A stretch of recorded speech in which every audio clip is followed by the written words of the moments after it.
Ready, Dylan? Let's do it. Okay, can everyone hear me? My name is Rich Cowell.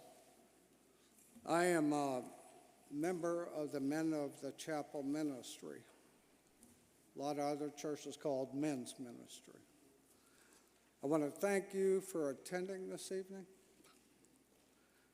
And I'm hoping that we can all walk out of here with the goal of gaining knowledge to better protect our youth. And I'd ask you to join me for a moment of prayer. Heavenly Father, we ask Thee to open our eyes and ears this evening. Let us glean insights how to protect the children of our communities. And we ask this in the name of Jesus Christ, our Lord. Amen. Thank you. I want to thank our senior pastor who's hiding up in the balcony, Senior Pastor Ashley Smith. Go on and wave to us. And the chapel for hosting this event. I want to thank Moore County Schools, Richmond County Schools, and the Sand Hills Boys and Girls Club, who I see has just arrived. I want to thank Ward Productions for their help on our AV support. We have a rear projector facility going on here this evening. And all my brothers from the men's ministry that are volunteering tonight. So if you want to ask a question, I would please wait until a briefer is done. And then raise your hand, and we will bring you a wireless microphone, and please stand and ask your question. There are restrooms located here. If you go through the east door here into the vestry, you'll go right into a restroom.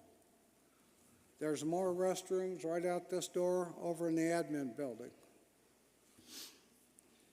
Donations. If you wish to donate tonight, there's a plate as you exit the building. But most importantly, you can go online to either North Carolina Stop Human Trafficking and donate, or Changing Destinies Ministry.org and donate. Now, please consider doing that. It's the only way that we're going to get ahead here. I want to give you a brief introduction of our speakers. Their bios are on the back of your program. But Mary Catherine Glenn Covington is with Homeland Security Investigations out of the Raleigh office. Has worked with Homeland Security Investigations for over 20 years and been involved in 300 child pornography and human trafficking cases. Matthew Burton, no, wait a minute. Matthew Burton, we have to welcome him to our state. He just came here in December.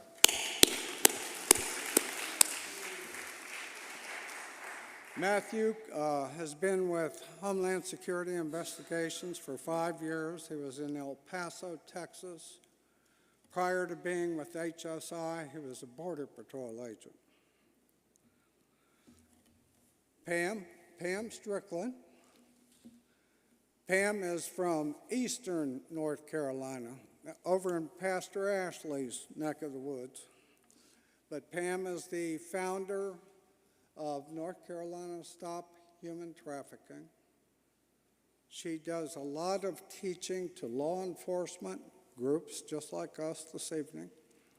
So thank you for being here, Pam. And Kim Nixon. So Kim's a local. She's the founder of Changing Destinies Ministry. More importantly, Kim has experienced firsthand what can happen when a member of your family is trafficked and put into human slavery. And she has devoted her life to try and help survivors of this terrible crime. Thank you for being here, Kim. All right, Miss Glenn Covington.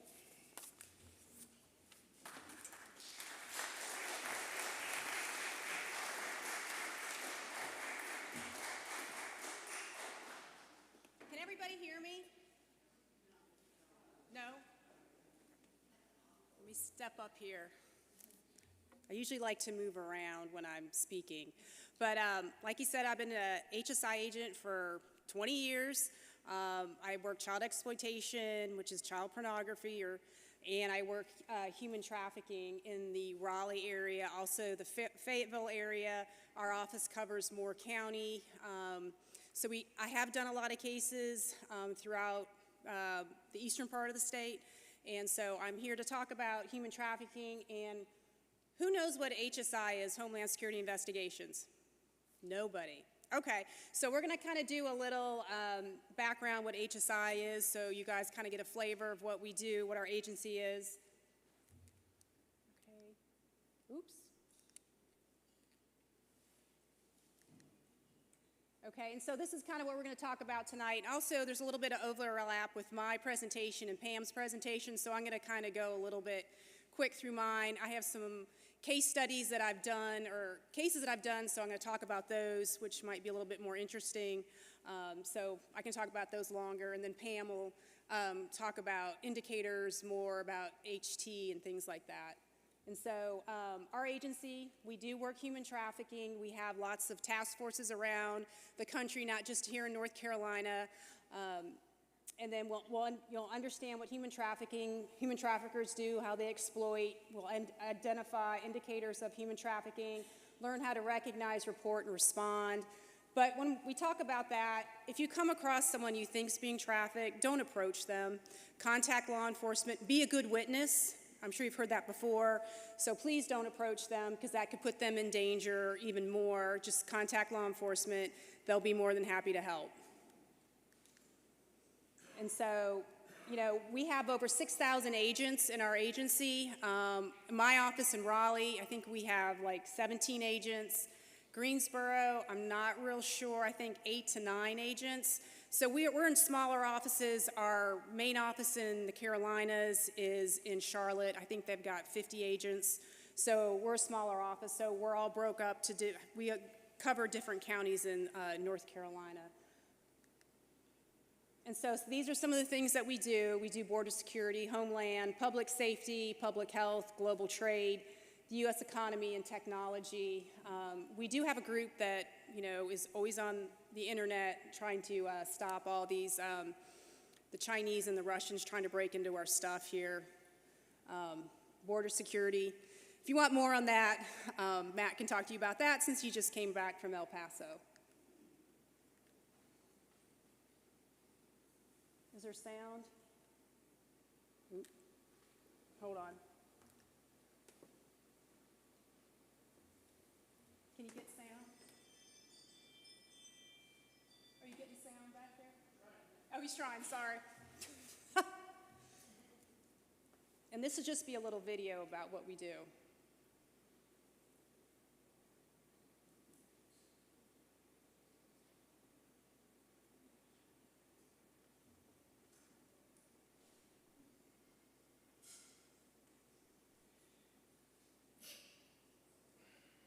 It was working before you all showed up. Just so you know, technology.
what we do. We have a really cool job because we can do all these type of investigations. I like my job, and just so if anybody's under the age of 37 in here, we are hiring agents. So if you have any questions, you can ask one of our supervisors. Joe Behringer is here, so he'd be more than happy to answer some questions for you. We're always looking for good agents. And so these are the offices. We're all over the world. We have offices all over the country. As we can see, like in Central America, we do get cases from overseas. I did a case in Durham. It was a child, I thought it was a child sex trafficking case, but it ended up turning into a child labor trafficking case. So we did do that. We rescued the child, and because her trafficker she just had a baby, he was having her go out in the Durham area with a sign saying, you know, being a panhandler, which you can't do that. He was keeping the baby as a threat to her. So he got arrested in Durham, which turned out to be a good case, and then 2 weeks later he ended up hanging himself in jail. So, but the child was rescued, and I believe she is doing great. We've helped her. She's going to get citizenship, so that was a really good success story for us. And so this is the mission of human trafficking. We proactively identify, disrupt, and dismantle cross-border human trafficking organizations. And also, we do the victim-centered approach, where when we identify somebody, we make sure, first and foremost, that they are stabilized. The first thing when I identify a victim of sex trafficking, human trafficking, they need shelter, they need food, so that's how I stabilize them. We'll get to an interview, but first and foremost, if they need clothes, they need, you know, hygiene products, we just make sure all of that stuff is in place before we talk to them. Pam will talk to you more about that.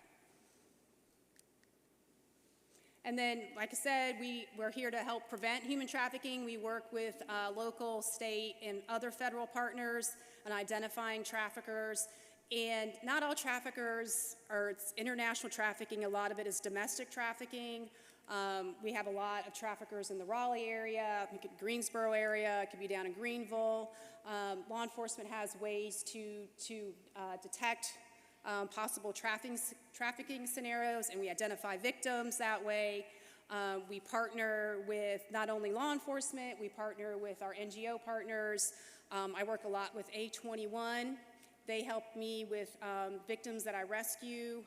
They get them food, they get them housing. There's a lot of things that they can do, and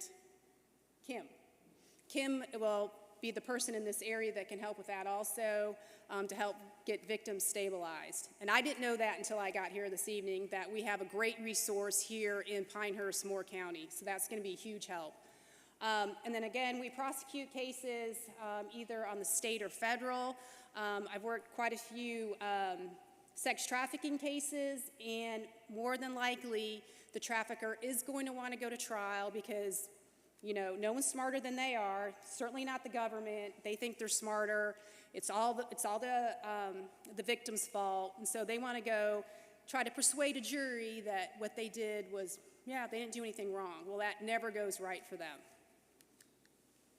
And then these are some of different types of trafficking. You've got domestic servitude. You can have this in hotels. North Carolina has a lot of agriculture. In the eastern part of the state, I think around here too, there might be some farms. I'm not sure about Moore County. But there can be potential trafficking, labor trafficking there. Sometimes there's sex trafficking also. Massage parlors, illicit massage parlors, they're all over North Carolina, they're all over the U.S. And I think at one time I read at any single time there could be over 6,000 massage parlors operating across the U.S. So you have those, and then, you know, you have the kitchen. I know in our office we've gotten a couple calls about people working in restaurants, they're not getting paid, so labor trafficking, and we do investigate that.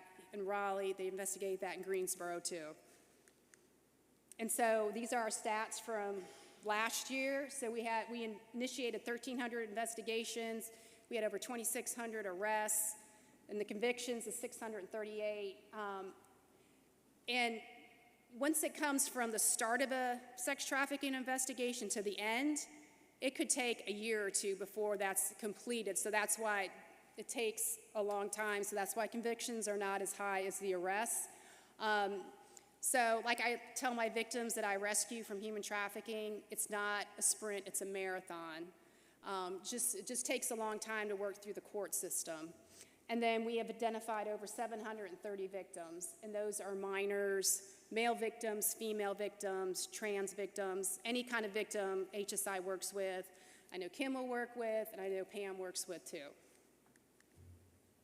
And labor trafficking is recruitment, harboring, transportation of a person for labor services. And all trafficking is through force, fraud, or coercion. Sex trafficking is commercial sex acts, force, fraud, or coercion. If you're under the age of 18, you don't need any of that. A minor's a minor.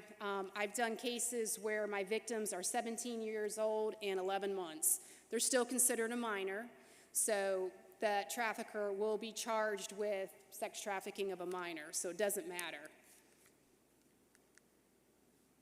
And sex work, that's their choice, but then when you have sex trafficking, force, fraud, or coercion, or if it involves a minor, because minors can't consent to that.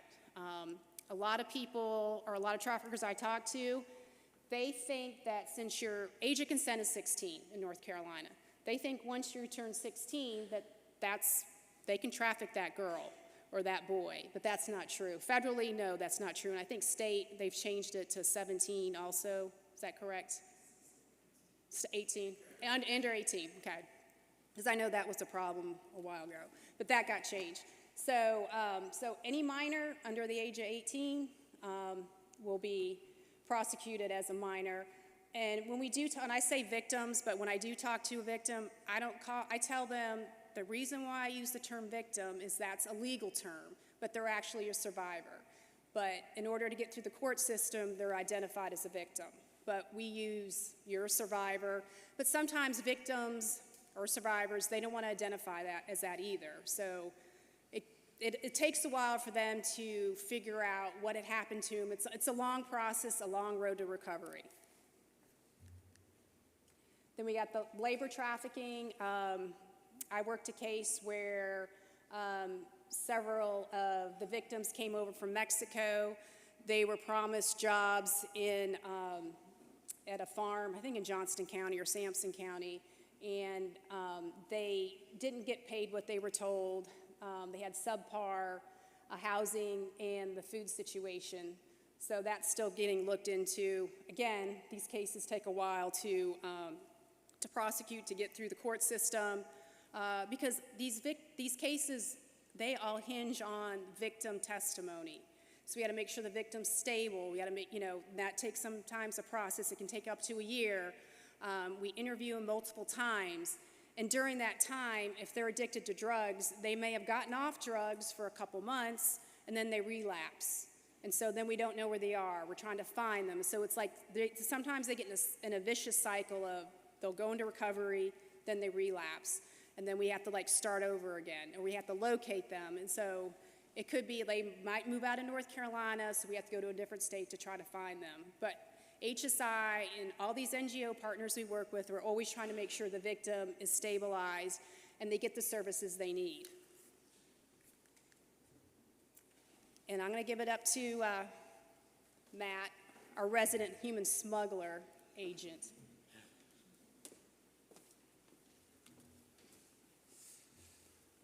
Good evening. How's everybody doing?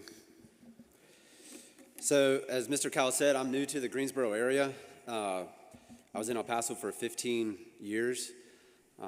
So my family, we just moved up here, so we're loving it up here. It's very different than El Paso. We're loving the green. Driving in to Pinehurst, I wasn't sure kind of what to expect in the outskirts, but driving into your community is beautiful. And that cold weather last week was a little rough, but this warmth is very nice, and I'm getting used to the humidity again. So just, again, like Mr. Cowell said, my background, I've been with HSI a little over 5 years, where I was in El Paso working human smuggling and hostage-taking investigations. And then before that, I was with the Border Patrol as a patrol agent in various capacities, also in El Paso, Texas. And I did a little work in Arizona. So that's my background. So now that I've moved to Greensboro, I'm going to be the primary investigator in that particular region for human trafficking investigations. So I don't want to, so right now I'm going to talk a little bit about the smuggling. Obviously this is a human trafficking seminar, so I don't want to get into the weeds of smuggling, but it is important to talk about the differences because even within the general public, and also sometimes you'll see it in the law enforcement community, where human smuggling and human trafficking are intermixed, but they're two completely different entities. And I think I maybe talked too long because it timed out. Okay, that's all right. So I know the slide was up there. So smuggling, which is what I did. So smuggling, for example, you have somebody in Guatemala, and they'll get in contact with a friend who knows somebody else, and then eventually they get involved in a human smuggling organization. They'll get in contact and arrange for payment to get to the United States and then to their interior destination. So they're going to pay a fee to get smuggled from, like I said, let's say Guatemala. So they'll make their way up into Mexico. Let's say they'll go to the border in Ciudad Juarez, which is across from El Paso, Texas. They'll get smuggled in. So at that point, they've committed a crime against the state. So they've violated federal statute by entering the United States illegally. So again, human smuggling is a transportation-based crime. Trafficking is exploitation-based. So again, you have a border crossing, and human smuggling is going to be foreign nationals. Whereas, like Glenn has said, trafficking can be either a foreign national or a U.S. citizen. It doesn't matter the nationality of the person.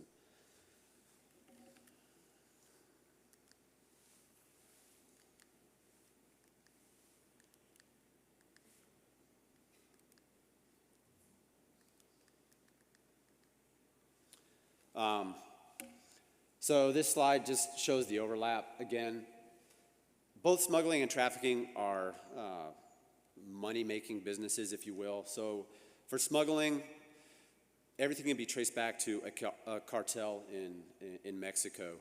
There's no part of the border that's not controlled by a cartel, so everybody ultimately is paying the cartel to get through the border. Cartels have gotten more involved in human smuggling. Back in the day, drug trafficking, that was the biggest thing, and human smuggling really wasn't that big. But they've found that human smuggling, there's a lot of money to it. So you're going to have both in trafficking, again, it's a money-making business for these criminal organizations, and ultimately you're going to have some type of criminal organization involved. I'll just jump to the next slide. So the important thing to note is though human smuggling and human trafficking are two different entities, human smuggling can turn into human trafficking when you introduce one or a few of these elements, as Glenn discussed, force, fraud, or coercion. Just a side note, so I did hostage-taking investigations. I did a couple of them. So it was usually human smuggling, started off as human smuggling, and then you'd have a migrant who would be basically stolen from another human smuggling organization and then be held as hostage. And then their families would be extorted. So they would basically say, hey, if you don't pay us this money, we're going to kill your family member if you don't pay. So that's an element of violence, force. However, that's not trafficking. So these are just a rundown of what is meant by force, fraud, or coercion. And then that's kind of my little spiel. So I'll turn it back over to Glenn.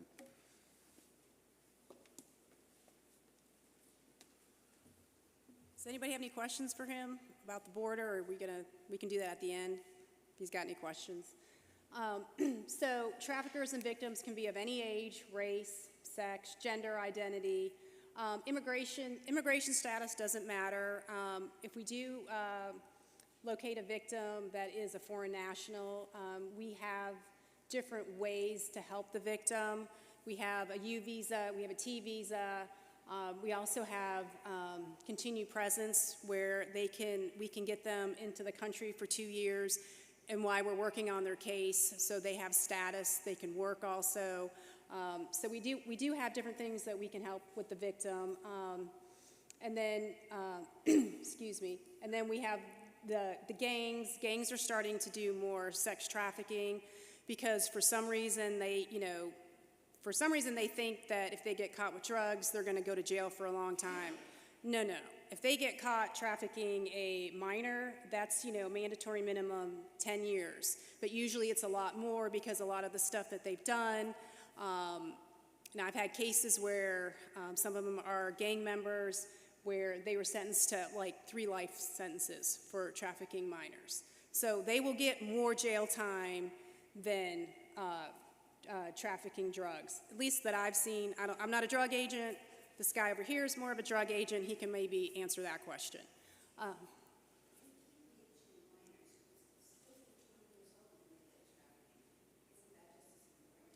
Well, a minor can't consent. If you're 20 years old, we do have a statute for it's just sex trafficking, but we have to prove force, fraud, or coercion in that. Sex trafficking of a minor is easier for us to prove because they're the underage and they can't consent. But I'm going to get to that when I do some case presentations. But no, there is a statute for that. It's just easier for a minor for us to prosecute. But we do cases where we do have adults. A lot of my cases are from 18 to 25 years old. But those 18 to 25-year-olds had started being trafficked at 16, 17 years old. So then we go back. When did you start being trafficked? And usually it's like 16 or 17, and then we find evidence, and then we're able to build on that. So they'll also get charged with sex trafficking of a minor and just sex trafficking. With that, we have to prove force, fraud, or coercion for them. Minor, we don't have to. We just have to prove age, and they were trafficked when they were under the age of 18. I'm sorry, I didn't mean to confuse you on that. So, so then we have traffickers that are within the family. Pam will talk about that also. I did a case where, and I'll talk about that, where 2 of the traffickers were an uncle and a nephew. They trafficked like 5 victims that I was able to identify in that case. I've not done a lot of foreign national trafficking. Most of it's domestic trafficking in this area that I've worked on. Not saying that's not out there. It's just harder for law enforcement to break into, like if there's a Hispanic brothel. That's really hard for law enforcement to work those type of cases. And we have the labor trafficking. Those are around here. It's going to be the farms. And then we have the massage parlors. Our office did a big Asian massage parlor case in 2022. I executed 10 search warrants, and we arrested 6 women that were running these illicit massage parlors in Raleigh, Durham, and Wilmington. And all 6 of those women were charged with conspiracy. And the leader of the conspiracy, she ended up getting like 45 months. And then we had 15 months, 32 months, and those were all foreign nationals. They were also trafficking Chinese and Korean citizens, but none of those women would identify as trafficking victims. So that's another problem when it comes to illicit massage parlors. You can't make somebody identify as a victim. They have to come forward. You can work with them, but you can't force them to be a victim. Pam will talk about that. As law enforcement and NGOs, that's very frustrating at times because you know they're a victim, but they don't want to identify. And then the United States is a source for transit and destination countries for women, men, transgender individuals, and children, U.S. citizens and foreign nationals. They're all subject to sex trafficking and forced labor. And then traffickers use various forms of force, fraud, or coercion. On some of my cases, they'll use the family or the kids, like if you don't get out there and work, you're not going to see your kid, or I'm going to hold your kid. A lot of it is abuse.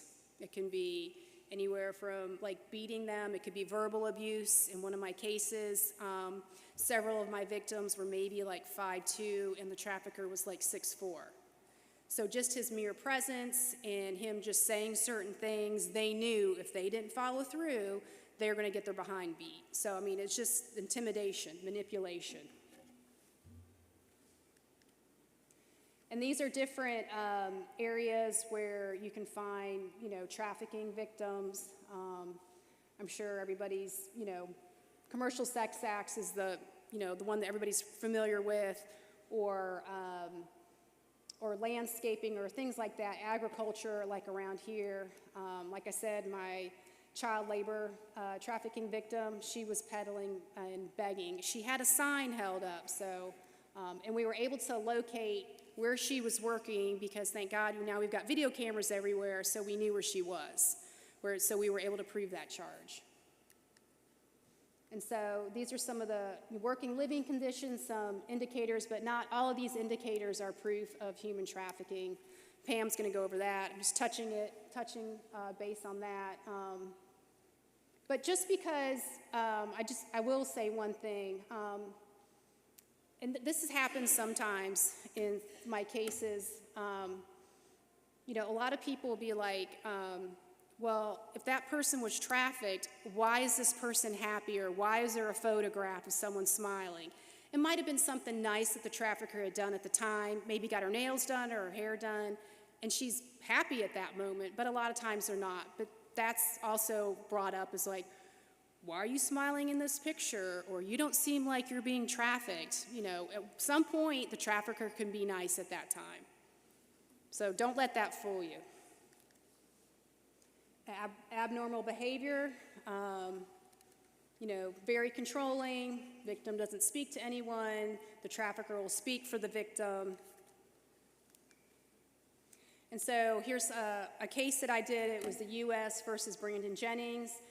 We identified 5 women, and one of the victims was a minor. And this minor in this case, she did not want to identify as a victim at all. It was very difficult for her to understand what was going on. She was recruited via social media back in that time. It was 2015, 2016. A lot of traffickers were using Facebook Messenger. And so she was messaging with Jennings. Actually, in the Facebook chats that we received, she told him she was like, 16 years old, 15 years old in high school. So we knew she was a minor. We located her, and she didn't want anything to do with this case at all because she felt, for one, she felt like she wasn't a victim. 2, she didn't want to be a snitch. So you got to overcome that also when you're dealing with victims. She's like, I don't want to be a snitch. But what kind of did it for her was we started showing her the chats that she had with Mr. Jennings here, and she realized she was 15 years old. Again, she thought because age of consent was 16, it was perfectly legal, but when we showed her it was 15 and he was grooming her, he was recruiting her, that's when she broke down. She broke down for a little bit, but then as he got closer to trial, she didn't want anything to do with the trial. It was very hard for her to get up on the stand, point the finger at Mr. Jennings and said, he did this to me. So we got through it, and then she wanted nothing else to do. She didn't want any help from the government or from any NGOs. So she didn't want to identify as a victim. She didn't want any help. She knew she could take care of herself. And she had never been arrested either. So she's like, well, I haven't been arrested. I'm on my own now, so I think she's back working, a working girl in the Raleigh area. I'm not 100% sure. Jennings was very abusive and manipulative. One of our victims, that was his girlfriend. They were living in a house in Raleigh. One day, she did something wrong. He snapped. He ended up beating her. She called 911, and she was on the line with 911, and he's beating her. And she's like yelling, stop, stop, stop. And so finally, this happened in Raleigh, so Raleigh PD was able to get to the location of where this was happening.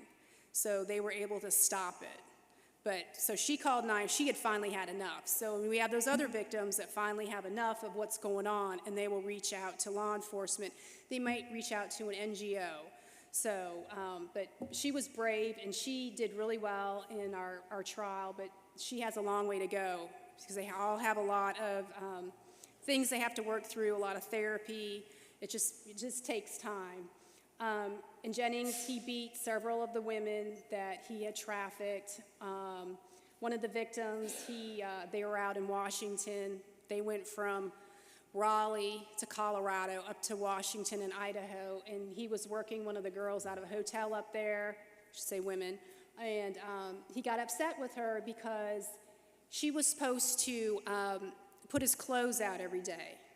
And so that was part of her job. She put his clothes out, but she forgot his shoes. Well, he got upset with her and threw an iron and hit her in the face.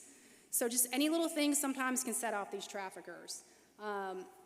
And he used one of the victims, their children, like, if you don't do what I tell you to do, you need to go out there and work, I'm gonna kill your kids, or I'm gonna kill anybody in your family. So that was used to control them. He's a bad dude. So he decided he wanted to go to trial because he's smarter than everybody. So he was found guilty by a jury. He was sentenced to 5 life sentences, and he was ordered to pay over $1 million in victim restitution, which was like a huge win for us. Jennings was he was just difficult to deal with. So in the trial, like when we have to pick our jury, he started yelling at the judge before the jury even came in, and the judge removed him. The next day, when the jury was picked, the marshals were getting ready to bring him into court. He started throwing juice all at him, so he was really difficult to deal with. And then when he got sentenced, he was just like, whatever. So, again, couldn't happen to a nicer guy. So, U.S. versus Jonathan Jenkins. So, Jonathan Jenkins had an extensive criminal history. He was convicted for the state of North Carolina in Johnston County. He had killed somebody. So he's in jail on second-degree homicide. He gets released from jail. His nephew, Antoine Wallace, goes to, I think he was at Central Prison in Raleigh, goes and picks him up with one of my victims. So that day, they hatch a plan to make money. They're going to start trafficking women. They called each other pimps. I've got videos of them. You know, all these traffickers, pimps, they all want to be an aspiring rapper. They're all on their cell phones rapping, making songs. So they hatched a plan. They were going to traffic a bunch of women out of Johnston County. They both used force, fraud, or coercion with my victims. They were physically and verbally abusive. So Jonathan Jenkins was 6'4", and my victims were like 5'2". So they were afraid of him. Plus, he let all the victims know that he was in jail. He just got out for homicide. And the way he killed the person he got sent to jail for is he strangled him. So just knowing those girls knew that he was that violent, you know, that kind of set the precedent. And if they didn't get along with the program, he would backhand them or whatever, or he would just come up to them and stand over them.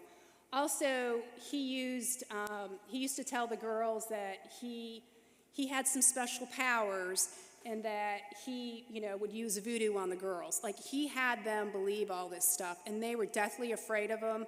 One night, he took 2 of my victims out in the middle of the night. They had to drive like 30 minutes to a location. He put them in a trunk, drove them to this location. He drew a circle in the sand and said, "You stand here. If you fall, I'm going to kill you." So these 2 girls actually thought they were going to die that night.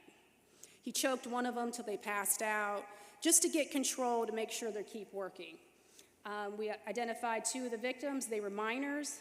They started at 17 and 10 months. So those are considered minors, and so that also helped with our sentencing. He branded one of the victims. Pam might talk about that, but part of working for some traffickers, they want to brand you with a tattoo, have their name or a crown or whatever they want to do, so you'll get branded somewhere on your body. And for that, there's services for those victims to get that removed. We've done that in one of our cases where one of my victims had the trafficker's name like on his neck right there, and we got that removed for him. So sentencing of Jenkins and Wallace, of course, he wanted to go to trial. He was convicted on sex trafficking and sex trafficking of a minor. There was only one count of sex trafficking of a minor, and then 2 counts of sex trafficking, force, fraud, or coercion for the women that were older. He was sentenced to 3 life sentences, which is another great thing. And then Wallace, we got him to testify against his uncle, and he received 156 months for sex trafficking. When we were prepping him for trial, he was all, smoking and joking with us, all this kind of stuff. He was being real cool. But then when he actually had to come testify against his uncle, you could barely hear him answering any of the questions. He did not want to be there. And again, we got $1 million in victim restitution. Yes, we got victim restitution. Will these women ever see it? Probably not, because they're spending the rest of their life in jail. The government can take out money. If there's money on their account or people are putting money on their account, we can get to some of that. But the victims won't see that. And then U.S. versus Chester Wallace, which was done in Durham. That case, I worked on that case also. Wallace was a convicted felon for armed robbery. He was actually a federal convicted felon for armed robbery. He gets out of jail. He hooks up with Leslie Stout, which is the bottom, and the bottom is the person that works with Wallace to try to control the women. So she was working with them. We identified 5 victims that we could locate. When I say we identified, there's multiple victims, but there's only so many. Sometimes we can't get to all of them, or we don't know who they are, because they'll use a name on the ads that are being posted on different websites to advertise services. So we were able to identify 5 of them. Wallace and Stout used violence and drugs to control these victims. Stout would beat up the victims if they didn't do what they were supposed to do. Several of my victims, they were severe drug addicts. They were hooked on fentanyl and crack. If they didn't meet with clients, they would withhold drugs, and so they'd end up getting dope sick. They'd get to the point where, no, I'll do what you want me to do, and they'll go and work. Wallace can be a nice guy, because he gave several of these victims a place to live, promises of a vehicle and a cell phone, because all these victims, they had nowhere to go. These were vulnerable victims. He knew how to prey on them, and it worked because he was able to control these women. At sentencing, Wallace decided to represent himself because he thinks he's smarter than everybody else. That didn't go real well. He was found guilty by a jury after 5 days. He was sentenced to 6 life sentences for sex trafficking, $1 million in victim restitution. Leslie Stout just pled guilty in October of last year to conspiracy of sex trafficking, and she'll be sentenced in this coming July.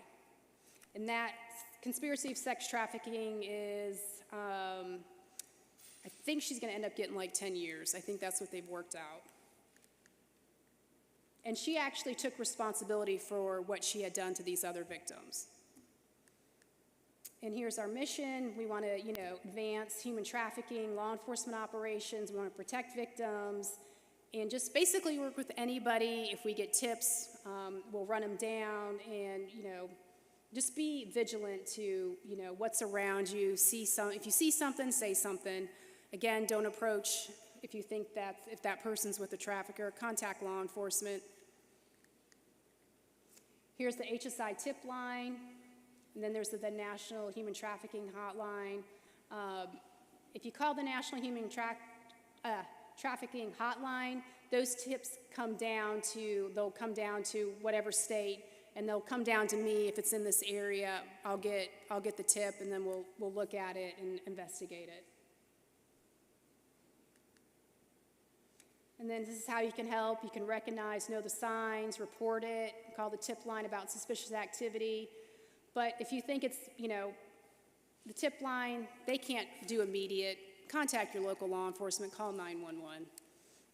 Respond, once we get a report, we're more than happy to partner with the local law enforcement or NGOs to see what we can do with assisting victims. We do have a whole section that we have victim advocates in our SAC office that can help us. Her name's Robin Chapman. She's wonderful to work with. Whenever I have trials, she helps with the victims, make sure they get there. We work with partners, A21s and NGO. We work with them. They're a great help. And here you go. Immediate danger, 911. Don't apprehend the trafficker. Be careful. Be a good witness, not just with this, with any crime. And we will respond. Do you have any questions?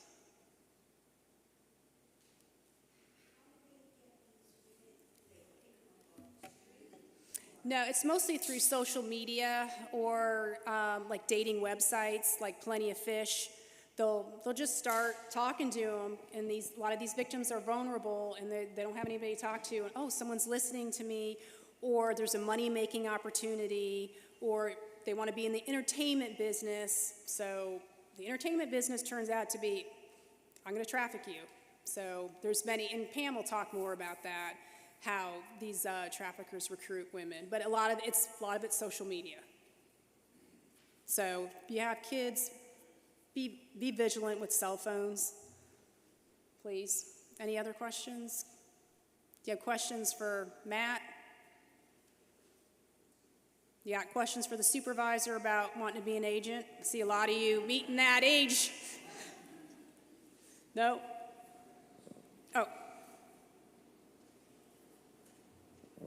I guess I came here tonight really hoping for details on how we can recognize these situations or the victims.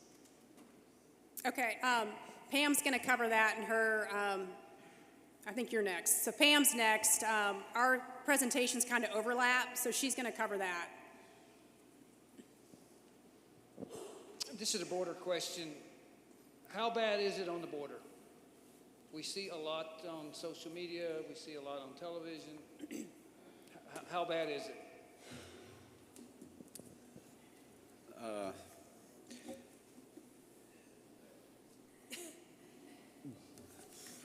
Border Patrol is overwhelmed.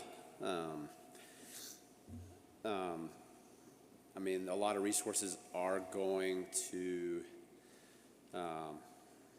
line enforcement, to the border enforcement, pulling people to work the line. So, I mean, when I was in El Paso, the group I was in, I mean, we dealt with so our responsibility was investigating human smuggling organizations in general. So our interactions with Border Patrol were not as frequent, I guess, as you may think. I helped out on occasion at the border itself while I was with HSI when they would get a bunch of people coming up to the border just to assist with crowd control, if you will. But I want to say a couple months ago, downtown El Paso still is. There's no doubt about that. There's a lot of people, a lot of migrants just wandering around downtown El Paso. So El Paso is kind of like a transit location. So a lot of the people that are coming in, like they're only in El Paso for a certain period of time before they're trying to make their way into the interior of the United States. But when I left, there were still plenty of people in the downtown area who have not left, who are still just basically homeless, just sleeping on the streets, panhandling at the intersections, at gas stations. So, I mean, it definitely creates a burden too for local law enforcement because they're also having to respond to local situations as well. So I don't know if that answers your question. I don't know who asked the question. I'm sorry.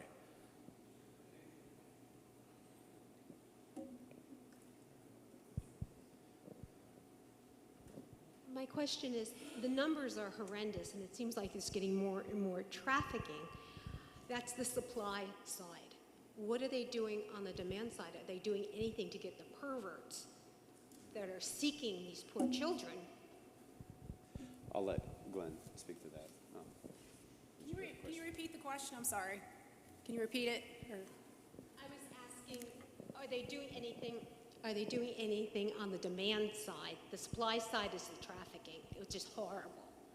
Are they getting anything to get the perverts that are making this so desirable for people to make money off of these poor children? Okay, so Pam and I, we had a discussion about this before we started. Unfortunately, it's still a misdemeanor in North Carolina, and I think Pam's working to try to get that up to a felony. But I totally agree with you. If the client's place or whatever you want to call it, if they get charged with a felony, that's going to probably 50% off the top. But unfortunately, it's a misdemeanor, and sometimes it even gets pled out, or they just pay a fine, and I understand where you're coming from. It's very frustrating.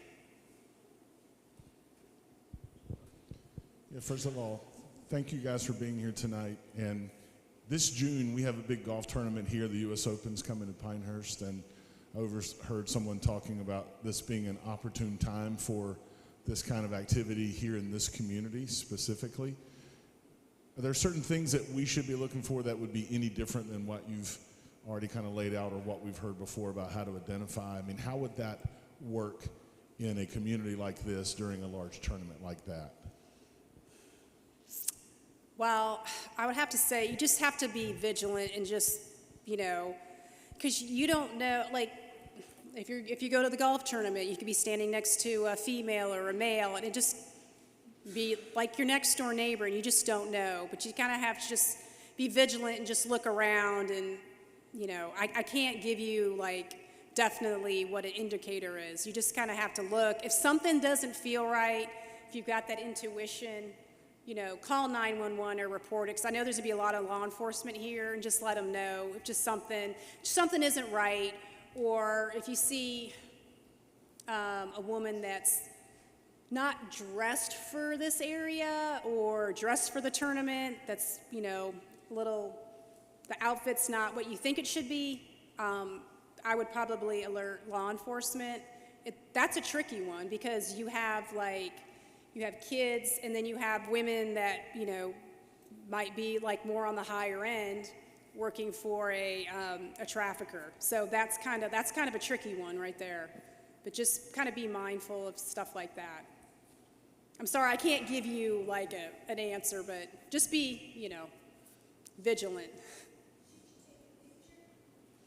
Yeah, you can take a picture, but it also don't make it obvious. Yeah. And if you see bruises or something on a woman that, Just the best thing you can do is to report it to 911. I don't want you guys to it could also be a domestic violence issue too, so you don't want to get involved in any of that. So you just have to be very careful. And law enforcement will be here, we'll be around, and might not notice us, but we'll be around. You mentioned social media as being a prime area where these victims make the connections. What can you be doing to shut down some of the social media sites?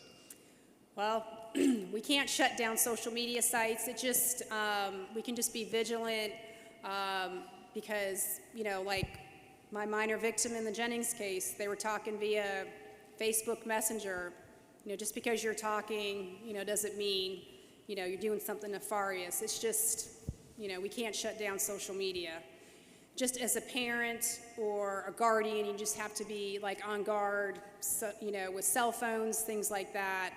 But as far as shutting down social media, I know they shut down Backpage, because that was it was a large website used for escort services, and now they've moved to others like Skip the Games, Mega Personal. There's a bunch out there that you can go on and find whoever you want. And a lot of those websites that advertise for escort services, those servers are based overseas. And so law enforcement is unable to get that information unless that service will work with U.S. law enforcement.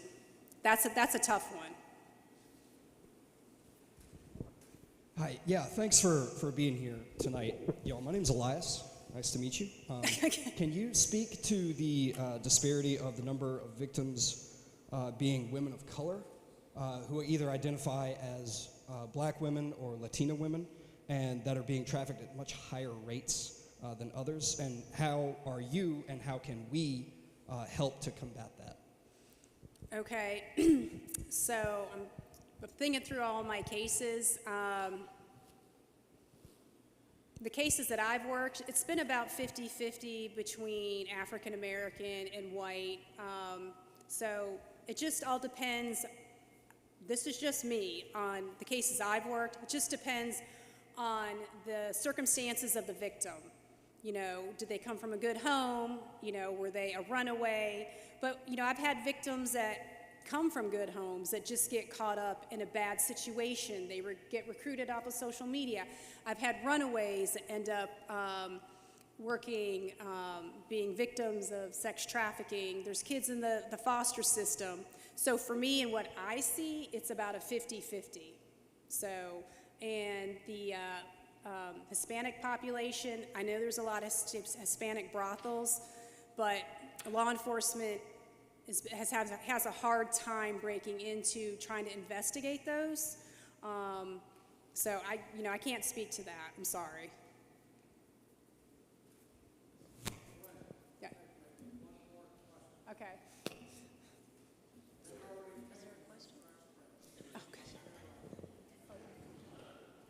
Okay, just so I understand, we're all preparing ourselves here because of the Open coming to Pinehurst.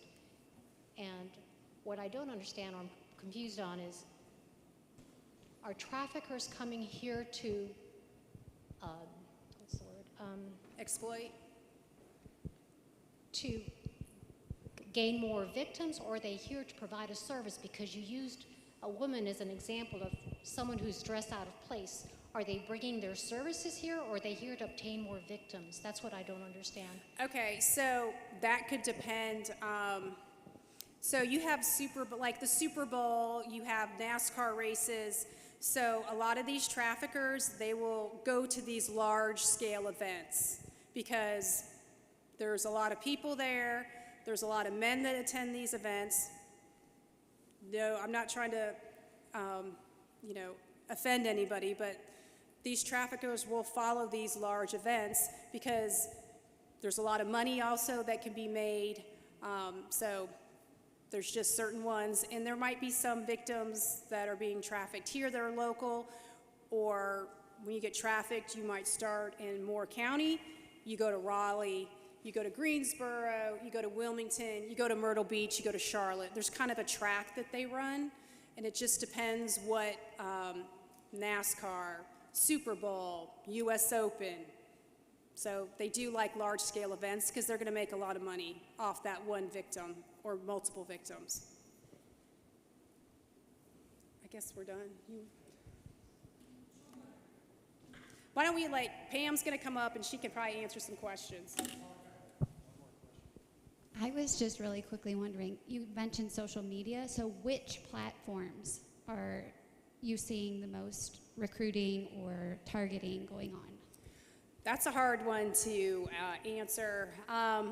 It just depends what, we got Snapchat, you got Instagram, you got Facebook Messenger. It just depends what the trafficker, and there's multiple social media sites that open, close down, open, close down. You've got dating websites, you've got Plenty of Fish, you've got OkCupid, you've got Skip the Games. It can go on and on. Something will get shut down and another thing will replace it. Sometimes it's hard for law enforcement to even keep up with that. And if you want to, I'll be here, Matt will be here, the recruiter for agents will be here. If you have any other questions.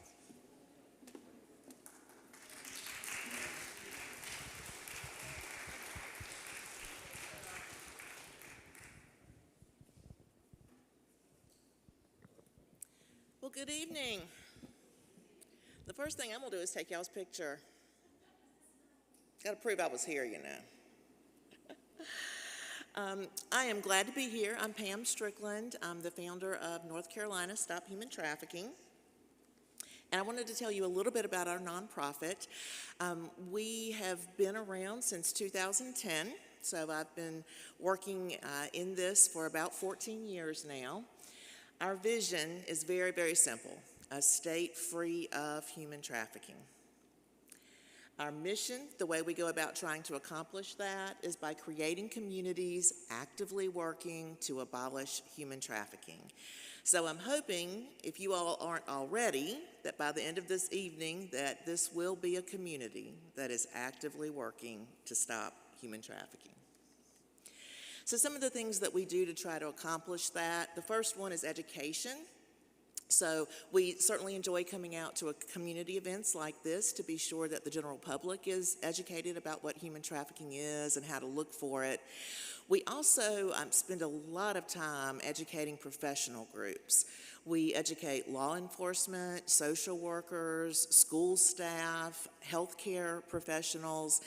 And the reason it's so important to educate those professionals is because they need to be able to identify a potential victim that they come into contact with during the normal course of their job. You may not be aware of this because I think most of us tend to think, if I'm a victim of a crime, I am calling 911, I am raising my hand and saying, help me, help me, help me. Human trafficking victims almost never do that. They've got this odd relationship with their trafficker that Glenn alluded to. You know, they're afraid of them, but they've also got an attachment to them many times. They believe they're in a relationship with them. And so between the fear and the love, they're not going to go and identify as a victim. So we've got to train the community and train the professionals who work with them how to identify them. The next thing that is so important in this field, huge field, no one agency, no one type of social sector could hope to put a dent in it. So we've all got to work together. And so our nonprofit is a part of several different coalitions and collaborative groups. I'll mention one of them that's sort of come up already. Our nonprofit helped start a statewide group called the North Carolina Demand Reduction Task Force. And so I know someone back here was super interested in the issue of demand. I invite you to come up and get my card afterward. We'd love to have you join the task force. One of the main things that we're working on right now is trying to get buying sex changed from a misdemeanor to a felony.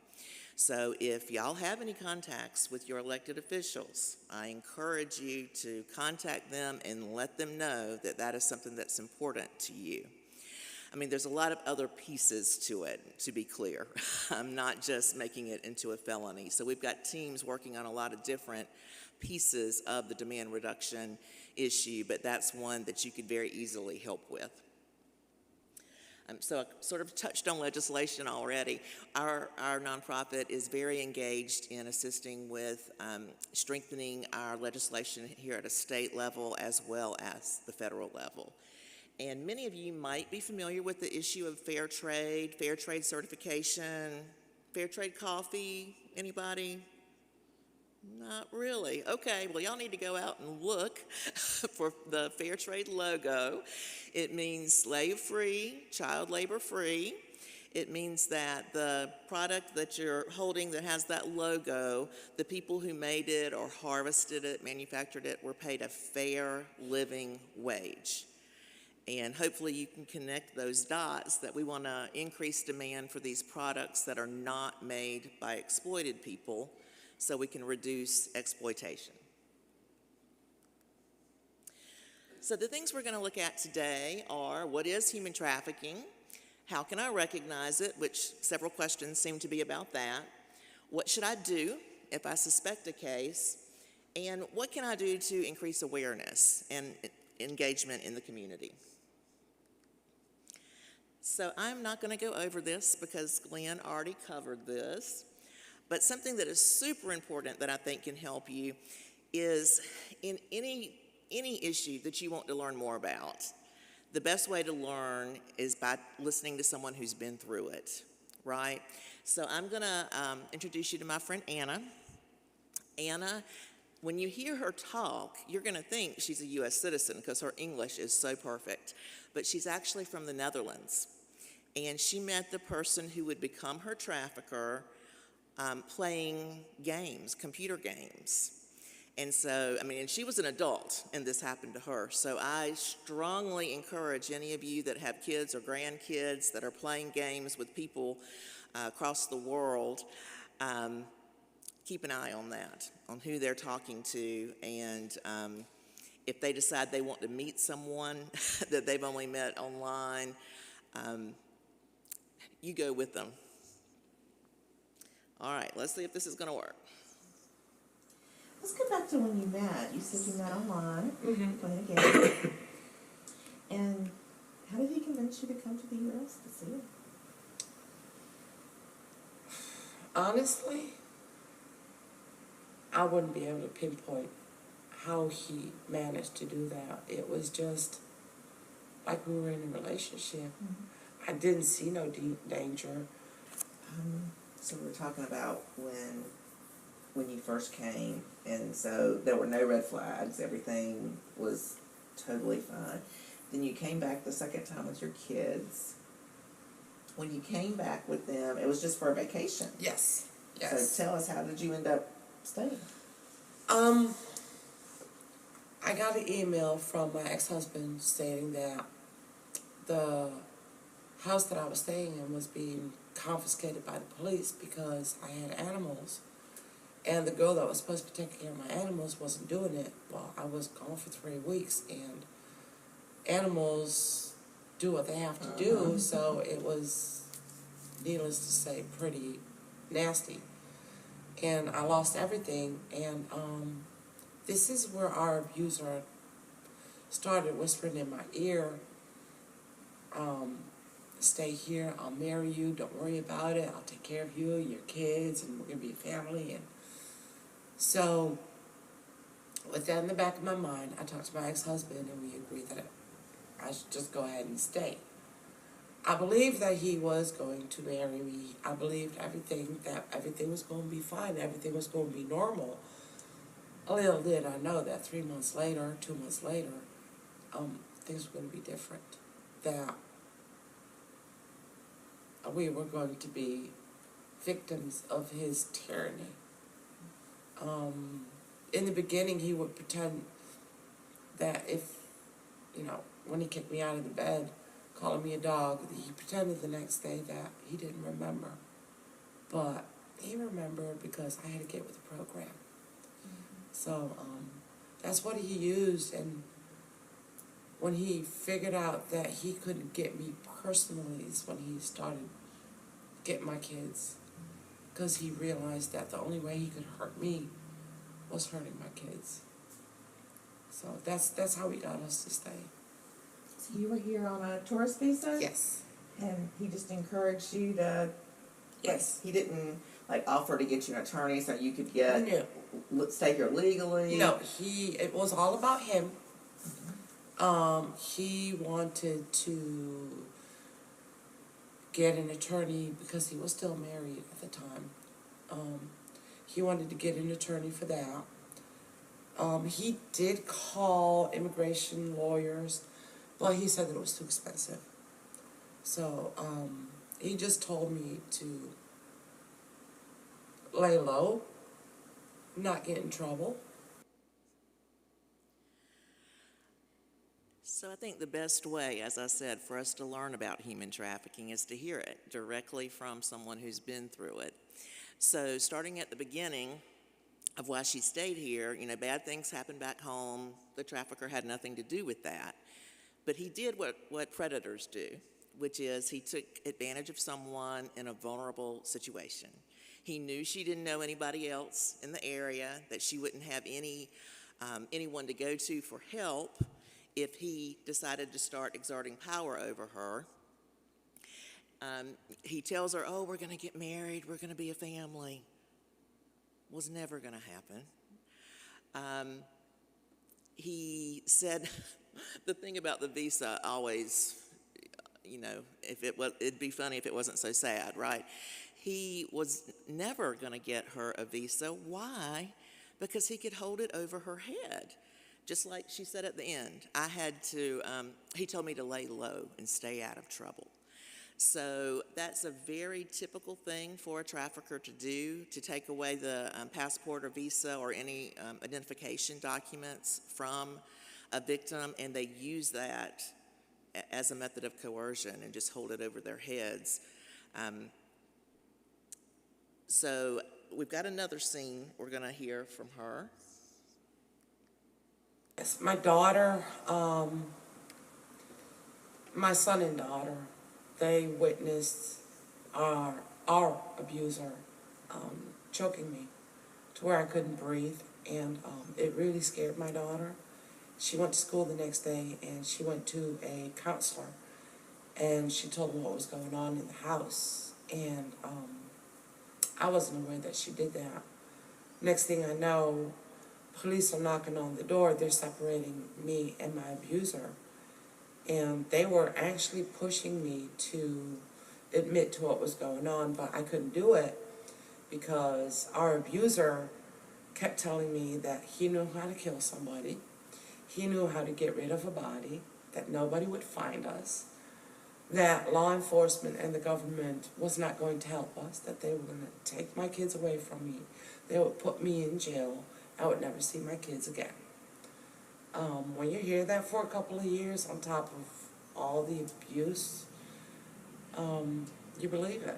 So once the police actually came in there and aggressively wanted me to tell them what was going on, I denied everything because it was the authority, and I was trained to believe that the authorities were bad. So that's what happened. And then we went just right back into the same routine. My daughter came home that afternoon, and he severely beat her. So why don't they leave? They're not locked up. They're not handcuffed. Why don't they leave? Because they've been threatened that I'm going to kill you and your kids?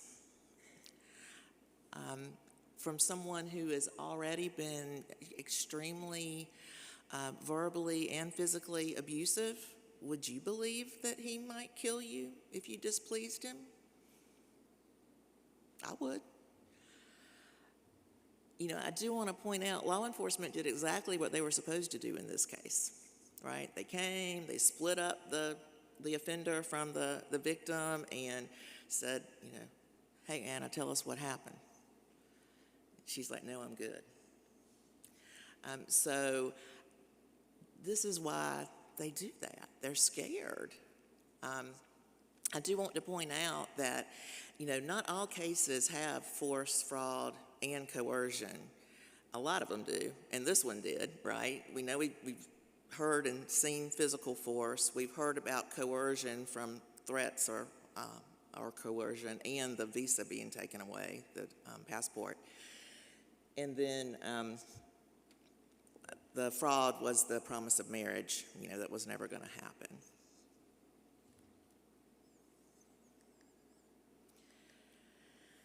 So here are some examples of industries that we might find victims of labor trafficking in. As you look through this, you'll probably notice that a commonality of all of them is that they don't require much education, they're very low wage, and in our state at least, a lot of these jobs are performed by immigrants, right? So Glenn already shared with y'all that when we're talking about sex trafficking, one of the most important things to remember is that if someone's under 18 and they're in the commercial sex industry, they are automatically a victim. You do not have to prove force, fraud, or coercion. So who are the traffickers? Sadly, and we don't want to believe this, but many times the traffickers are the very people that are supposed to be protecting children. Our youngest victims tend to be ones that are being trafficked by their own family. They don't, of course, you know, when you're 3, 4, 5, you don't know what normal is, so they don't even understand that what's being done to them isn't right because they don't have, you know, life experience to judge it from. So 1 in 6 victims that are under the age of 12 are trafficked by their family. And here's what a trafficker looks like. All of these people have been charged with trafficking here in North Carolina. Male, female, black, white, Asian, Hispanic, young, old. You can't tell what a trafficker looks like. If you could tell, if they looked like bad guys, if they looked like the scum of the earth, they wouldn't be very good at recruiting, would they? So we can't tell our kids what traffickers look like. We have to teach them skills like what a healthy relationship looks like, how to stay safe online, as Glenn mentioned, because you can't point to someone and say what a trafficker looks like. So several of y'all have been asking, well, how do we know? What are things we can look for? Here are some risk factors. Now understand, anyone can be a victim of trafficking, but some characteristics do make a person more vulnerable than others. So someone who has a substance use disorder, someone who is addicted to a substance is incredibly vulnerable. And as Glenn mentioned in the case that she shared, you know, traffickers will let a person become dependent upon them as their supplier and then say, oh, no more until you go out, have commercial sex and bring me the money, then you'll get your next fix. People with an untreated mental illness, with a learning disability, with a developmental delay, all of those folks are much easier to manipulate and so are much more vulnerable to being trafficked. Thankfully, in North Carolina, our statute provides for a higher penalty for someone who traffics someone with a learning disability or developmental delay. They are sentenced at the same rate as someone who traffics a child. So here's just an example of a case of a trafficker who used drugs to coerce and manipulate his victims. He would invite them back to his house to party, and if they weren't already addicted to a substance, he would give them heroin, because you get addicted to that quicker than anything else. And once they were dependent upon him, he would require them to provide commercial sex. He also, like the one that Glenn mentioned, decided to be his own attorney and was sentenced to 230 years. They are so super smart, y'all. Also, ordered to pay restitution. As Glenn says, the victims pretty much never see that. Additional risk factors. If we look at people who are involved in the commercial sex industry and victims of sex trafficking, research tells us that, depending on which piece of research you're looking at, between 75 and 95% of them were victims of child sexual abuse. Now let that sink in for a minute. You know, what that is telling us is if we want to prevent sex trafficking, we have to go all the way upstream, and we have to seriously confront the issue of child sexual abuse. One thing that you all might consider doing, there is a training that's available online and in person in some communities called Stewards of Children, Darkness to Light. It's a 2-hour training about preventing and identifying child sexual abuse. I highly recommend it. Folks who are involved in the judicial system or involved with child protective services are more vulnerable. People who lack social supports, people who live in poverty or in debt, and people who have an insecure housing situation. If this is the case that you mentioned. So yeah, this is the winner that Glenn mentioned. So he was sentenced to 6 life terms, recruited homeless women or women who were addicted to a substance. If they didn't follow his rules, they were coerced and abused. So some things that you can be on the lookout in your community. If there are facilities that have unusual security measures, I can give you an example of that. In Pitt County, we had one of the Hispanic brothels that Glenn was referring to. It was located in a trailer park. I mean, a very average trailer park, a very nondescript trailer.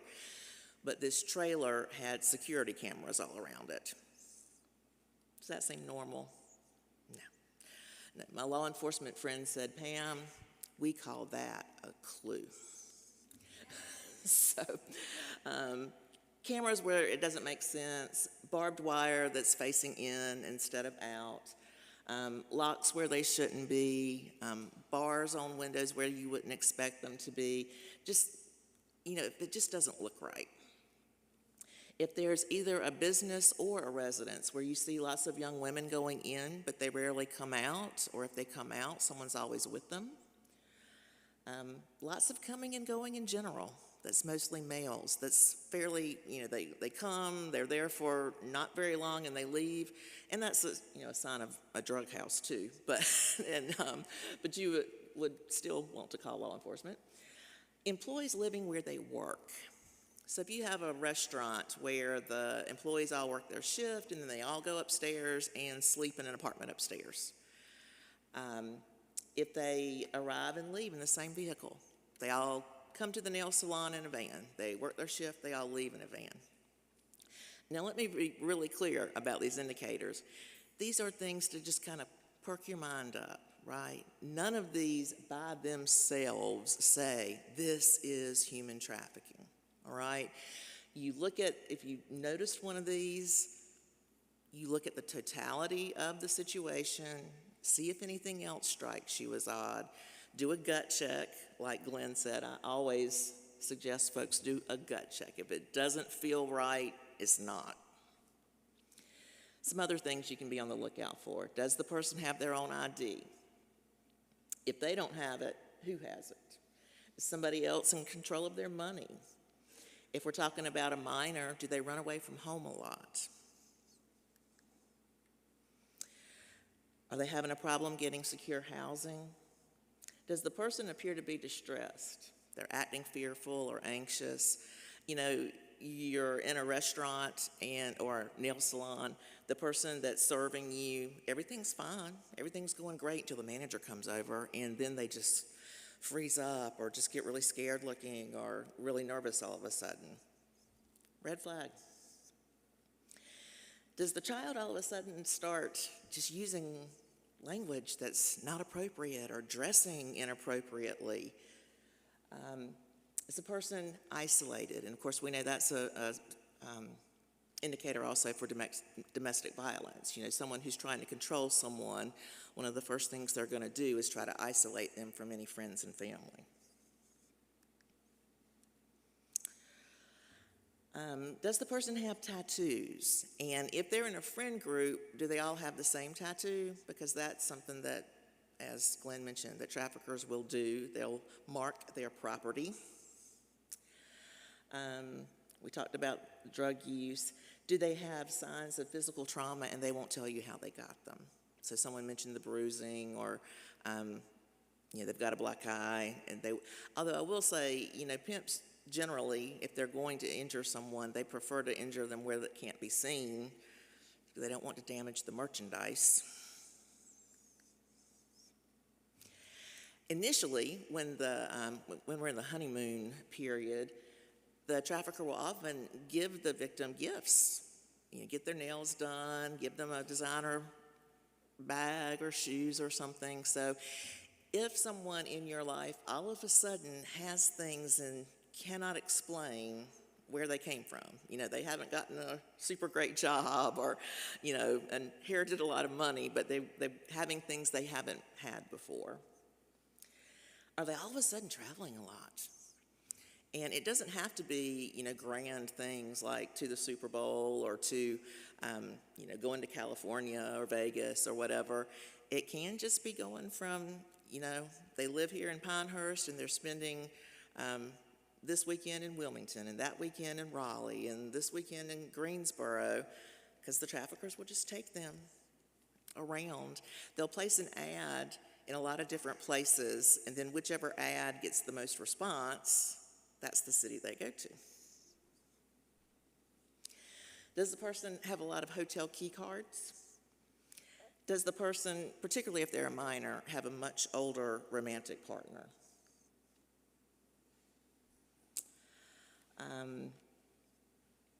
Are they affiliated with a gang member? And conversely, I just said they might have these expensive things. After that honeymoon period, that stuff generally goes out the window, and then they don't have a lot of personal belongings. Again, mainly if we're talking about a minor, are they living with someone that they're not related to, a boyfriend or a boss? So that was a lot of indicators. And like I said, I do just want you to remember, I mean, if you see several of those, of course, that's probably a pretty good indication. Do a gut check. So, what can you do? Here's what not to do. Glenn already told you a couple of times. Don't be a hero. Don't ask someone if they're being trafficked. Don't try to take them with you. Do not confront the boss or the trafficker. Do not. Here's what you can do. Be very observant. Take pictures if you can do so safely. Take down a license plate, the address of the place you saw it, anything like that that could be helpful. And if someone's in obvious immediate danger, call 911.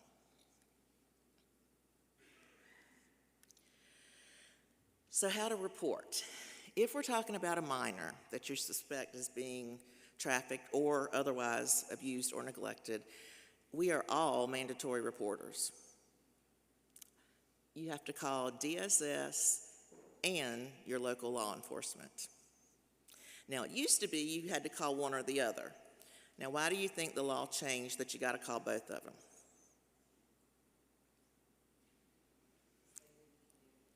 Because they wouldn't talk to each other.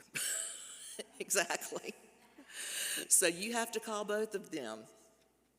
And just let me say again, you know, we're mandated reporters. And I don't think anyone in this room should call because you're a mandated reporter. I think you should call because it's the right thing to do, right? When you call your local law enforcement, ask for an officer trained in CIT, Crisis Intervention Training. Not all agencies are going to have someone, but a lot of them do, and that person will be more likely to be able to handle the way in a more sensitive way and to de-escalate a situation rather than escalate it. So ask for someone who's been trained. Here's the National Human Trafficking Hotline. So some things, again, we're talking about things you all can do. I mentioned earlier buying fair trade products. So this is an easy one. You can switch the kind of coffee you buy. So you look for these logos. The things that are easiest to find are coffee, tea, chocolate, and sugar. And I feel sure your grocery store has them. I live in Farmville, population 4,800, and my food line has fair trade products, so I'm sure yours does. If you want to see some pretty jewelry, our organization has our own social business project, Fair Traders Project. Whoops, did I go? So we always encourage people, when you want to create awareness, to talk to the people closest to you, the people in your circle, the people at work, at church, in your bridge club. Educate them. But some people feel real uncomfortable, particularly talking about sex trafficking.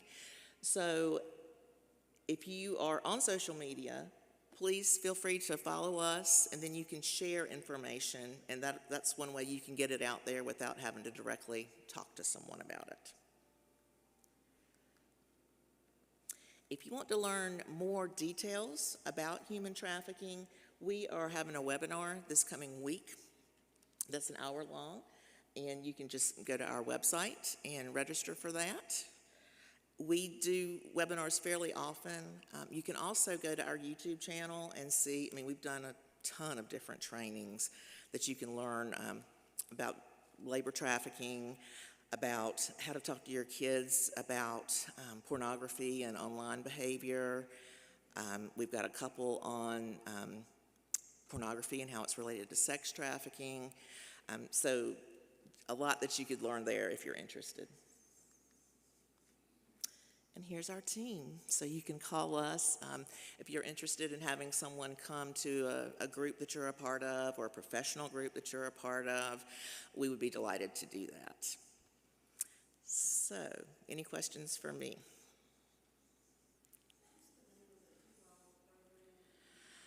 Stewards of Children, Darkness to Light. That's the child sexual abuse training. Yes, ma'am? Do you receive government funds? Are you supported by our state government at all, your organization? So we have received a grant from the Governor's Crime Commission, and we did that in partnership with another Greenville organization that provides direct services to human trafficking victims. And so what that grant is going to fund, we have not received the money yet, it's going to fund a caseworker for our direct services partner. And for us, it's going to help us to train our local multidisciplinary team. And that's a small group of people who actually interact with and serve the victims as they're recovered. So it's made up of people in law enforcement, DSS, our social worker from our emergency department,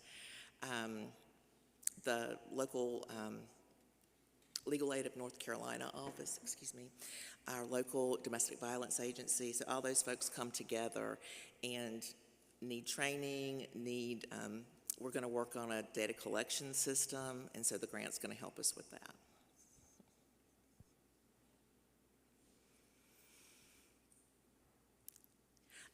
I didn't mention, January is Human Trafficking Awareness Month. So somewhere Rich put these little blue ribbons, so y'all should get one before you leave. So you can wear it and people can ask you what it's for, and you can tell them it's Human Trafficking Awareness Month. Any other questions for me? Yes, sir.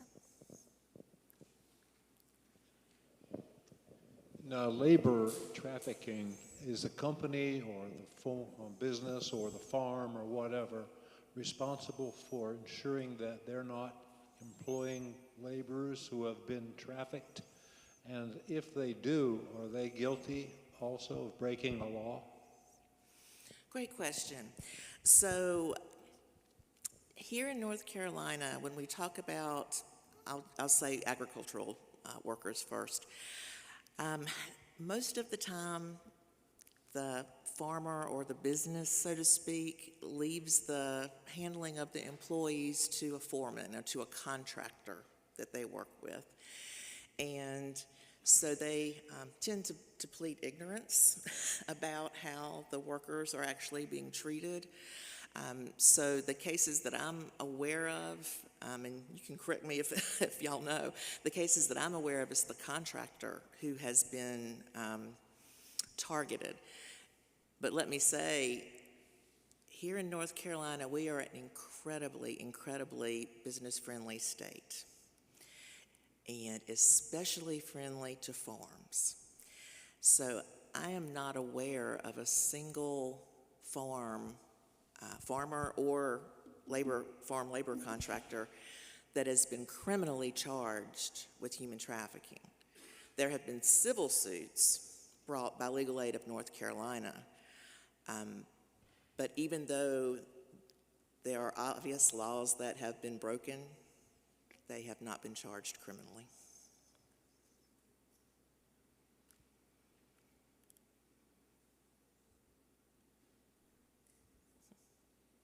Thank y'all. This has been great.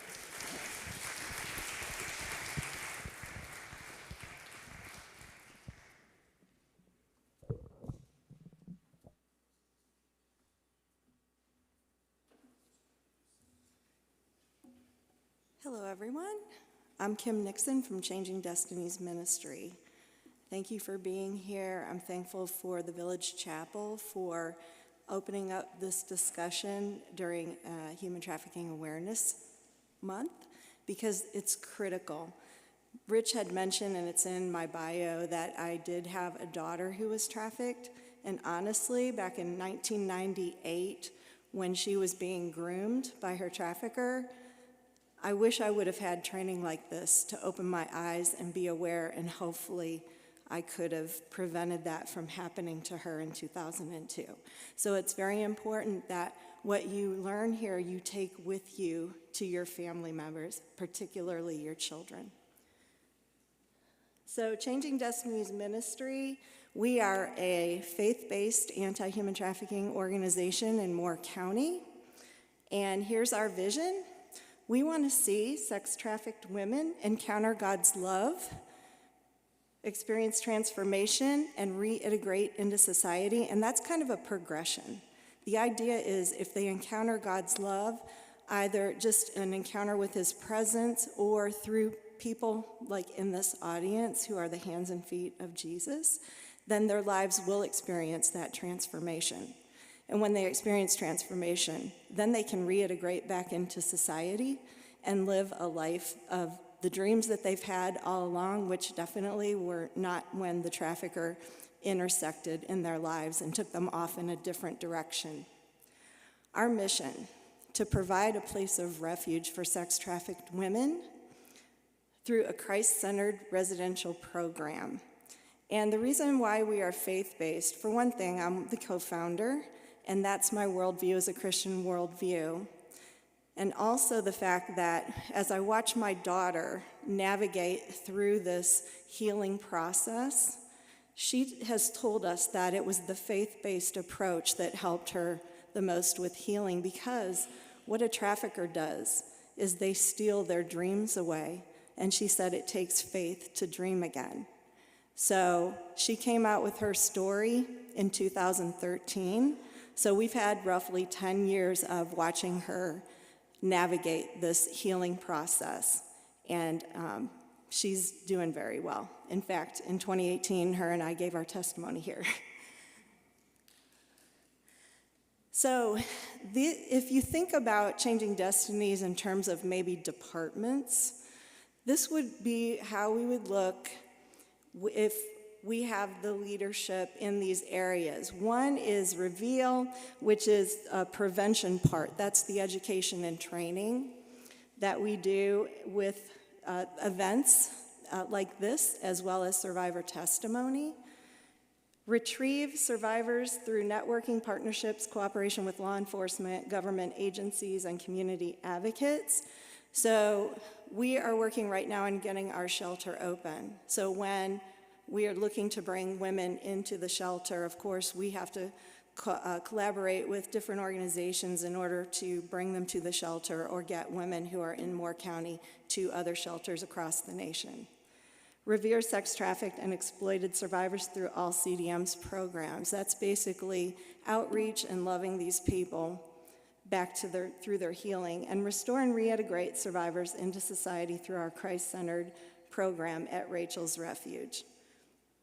Now, I brought a lot of pictures with me. I wanted to share Rachel's Refuge with you. The people that will be coming, we are targeting women age 18 to 35, and it will be a sex trafficking situation. And we will have a program up to 24 months, which will include the intake, the stabilization part, the restoration piece, and the reintegration. So the house that we bought, we purchased April 29th, 2022, 5,000 square feet, 13 acres of land, 6 beds, 7.5 baths. We have what the resident assistant apartment, which some would call the house mom, and we call it that frequently, but it's like a resident assistant. And there's also another home on the property that's 1340 square foot home. It's adjacent to the shelter. It's in disrepair. If you can imagine, this house turned 100 years old last year, and it was vacant for 7 years, so it was a little bit dilapidated. So that's what we've been doing since April of 2022, is we've been in the process of renovating. Our target date, and we have a very ambitious goal of being open, and you'll see that when you see the pictures, of being open by 1 May of this year. So in order to meet that goal, we're going to need miracles. So I'm looking out at this audience at a group of miracles that will help us get where we need to go. Okay, so this was the day we bought it. Over on the left is myself and our board chairman, Carl Durham. And we just had signed the contract, grabbed the keys, and went to Rachel's Refuge. But we hated the color of the door, and you can probably agree with us. So you see that lovely color. Kathy, raise your hand. Kathy picked that color, and we're thankful for that. I think that's a little bit more inviting, don't you? Okay, so I have a bunch of before and afters and what it looks like now. So if you look on the left-hand side, looking from the house out of the French doors, you'll see this, all of this overgrowth, and you see on the far left there is a building. Well, that was a building that was falling in. It was unsalvageable. We had to have it moved off of the property. Somebody came with their bulldozer, cleared it, and now on the right, you see that building off. That's the well house, which you couldn't see at the time. Now, the vision for that part of the property was a prayer and healing garden. This is the front. You can see the trees and the overgrowth again. And how did we get to the now picture is volunteers. Several working parties have come and helped clear that brush. They've brought their chainsaws and their trucks and their chains, and luckily they're able to help us get the property in good condition. So I don't know if you know Delette Spain. She's a landscape designer in the area. She designed the Clara McLean Gardens over by First Health. She's helping us with our landscape design, and this is the rough sketch that she drew for us. And if you look over to the far right, that's the area that you saw with the well house view. That's going to be our prayer and healing garden. And as you can see, I just want to point out there's a pavilion, and that's going to be a covered area with outdoor furniture there, and then there's other areas where it's going to be open. We have a bench that someone donated, and different interesting features that will be healing. She's looking at plants that will attract butterflies, hummingbirds, dragonflies, all the cool stuff. And then you can see the front as well. If you look to the left, you can barely see it, but it's a little interest part that she's designing for that section there. Nothing elaborate. This is the little house on the property. You can see on the left, that's what it looked like when we bought it. We had people come in, cut down the trees and so forth, and clear that area. That house is a total gut job, but the plan for it is that we will have a couple living there as kind of grounds maintenance to care for the lawn and kind of a handyman position. Pictures are kind of blurry, but this would be the great room on the left when we bought it and what it looks like now. Of course, that's not what it's going to look like when we bring the women there. We have to paint and some other things, but you can see a great improvement already. And if you look at the furniture that we bought as opposed to what is there now, Pinehurst Resort donated all of that furniture, which worked perfectly with the design of the house and the scale of the room. Okay, on the left, this is the soon-to-be kitchen. Now, when we bought it, and I'm going to show you a picture of that, the kitchen was on the second floor because the person that owned it before us was an innkeeper, and he had chairs, as you can see, all downstairs. He had like a catering thing going on, so he would cook upstairs and bring it down. Well, we don't want the kitchen in the living space area. We want it down on the first floor. So you can see, if you look at the right of the picture, you see there's an entrance there. There's another entrance on the left. Today, if you were to go there, and I did go there today, and we have sheetrock on the walls now, yay. But that's the view. We had it framed in. We had the electrical put in, and it's going to become a kitchen. This is, on the left-hand side is the kitchen spot, and on the right-hand side is where they're going to have the dining. You can't see it in the picture, but there is the French doors that look out to where the prayer garden is going to be. And we have those can lights now. Even some of my board members are here. They haven't even seen the shelter. I took these pictures literally the other day, a couple of days ago, because I wanted to show you.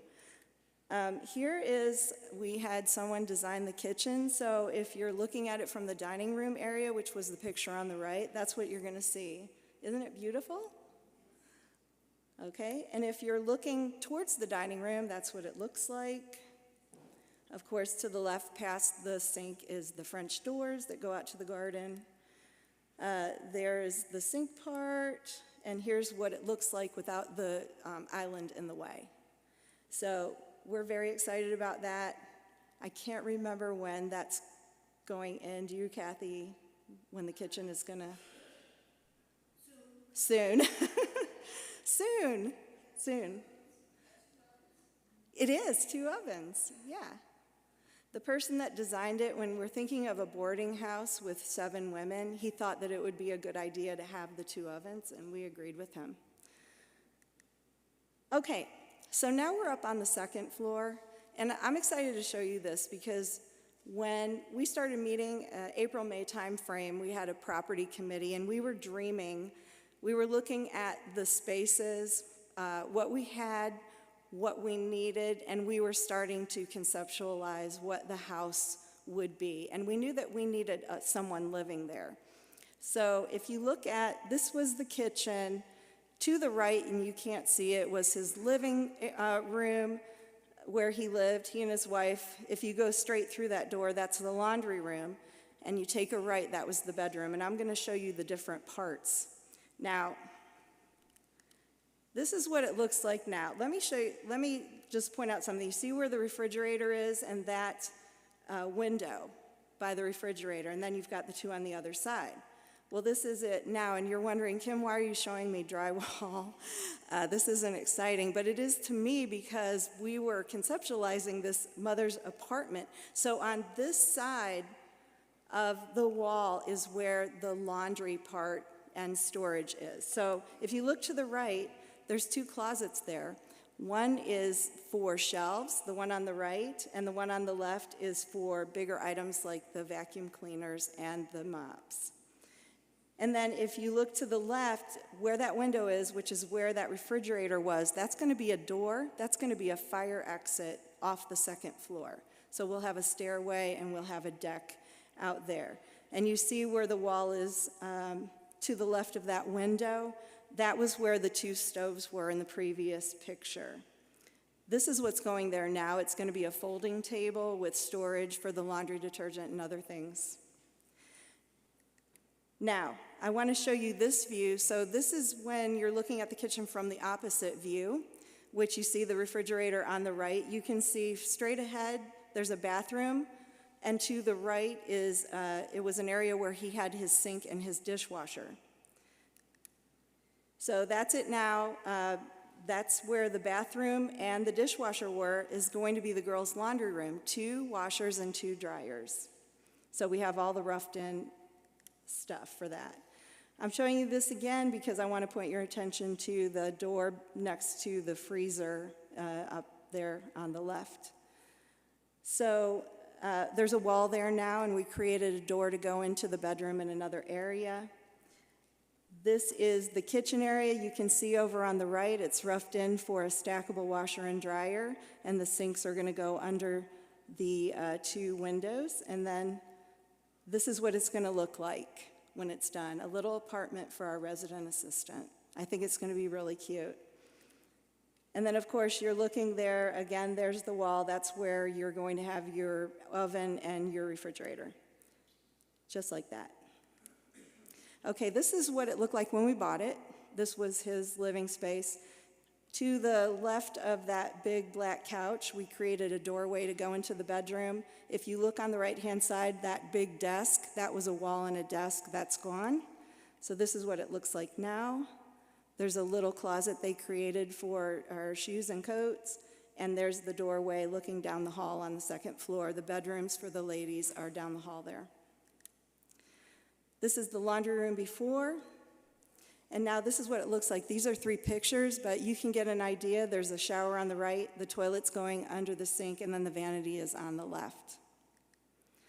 This is looking into the bedroom. You see the accordion doors back there. That was a big walk-in closet, but we turned that into a little closet on the left. It opened it up. There was a window there, so you have more light in there. Now, I was there today, and there's sheetrock on the ceiling and the walls, so we're moving along. Okay, so now that that's out of the way, talk about renovation. So everyone in here, if either you or someone you know can help with any of these areas, let me know. But in our prayer garden, you saw the pavilion. We need the pavilion built. We need irrigation and lighting installed. Painting the whole exterior of the home, entire 1st floor and hallway 2nd floor, and the RA apartment. Now, where you see 5 bedrooms and ensuite, that's what I'm hoping to find teams to do. Different church groups. I already have one group, one of the businesses in our area, they're going to take one of the 5. So if anyone in here is interested in something like that, putting together a team to paint one of the bedrooms, definitely let me know. We have ugly wallpaper on the 1st and 2nd floor that needs removed, and lots of windows. So when all the construction is done and all the painting is done, we have a ton of windows. So people who would enjoy doing something like that, not me, definitely let me know. For property managers, so I'm looking for a property manager until we can get that little house open. Someone to do lawn maintenance. We have a tractor with a brush hog. We have a couple of John Deeres. We have 4 men that rotate to mow that 13 acres. So if any of the gentlemen or even ladies here are interested in that kind of thing, we definitely could appreciate your help. Maintenance on the house. Somebody to do preventive maintenance, the inspections, the scheduling of different preventive maintenance, like pest control and HVAC, trash removal and supervised work parties. So we're always looking for leadership in these areas. Administrative, we have fundraising, we have events. Kathy, the one who raised her hand, is also our fundraising and development director.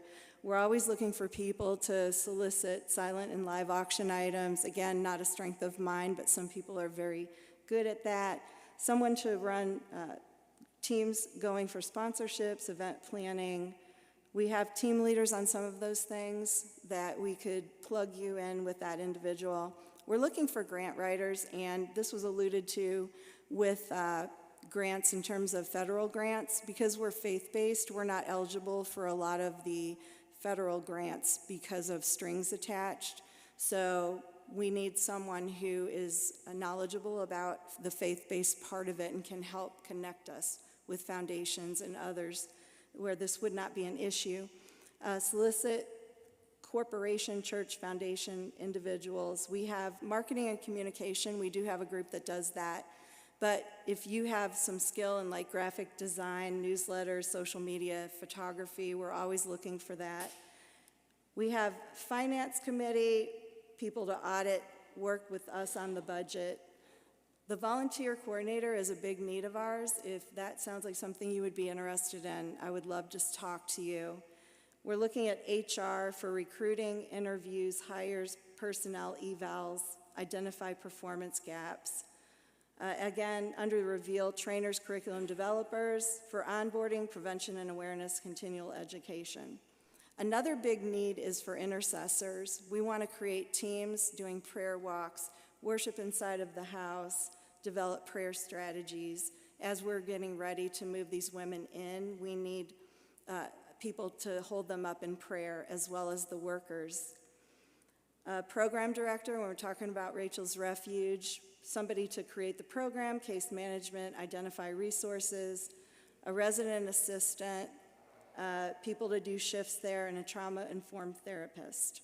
So there's so many needs in order for us to open on the 1st of May, and I know that probably we're not going to have all of this thought out and taken care of, but as much as our community can help us get this program running so that we can be a refuge for these young women who are being brought out of this horrific industry of sex trafficking.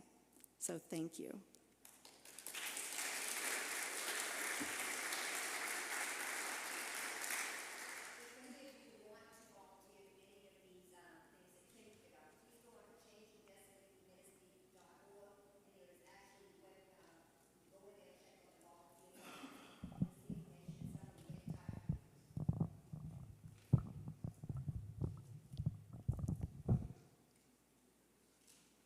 Are there any questions? Everybody's hot and tired. Thank you so much for your attention. I appreciate it.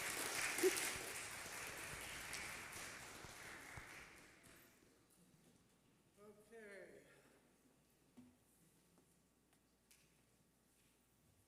The blue ribbon is on the table in the back, the table out here. Pick one up. We had this event tonight because we knew it was Stop Slavery Human Trafficking Month. I want to thank Glenn, Matthew, Joe. I want to thank you for coming down. Pam came over here from Charlotte, and she's going to go home to little old Farmville tomorrow, but she's going to Rachel Refuge first. And look at it. So thank you all very much. God bless you.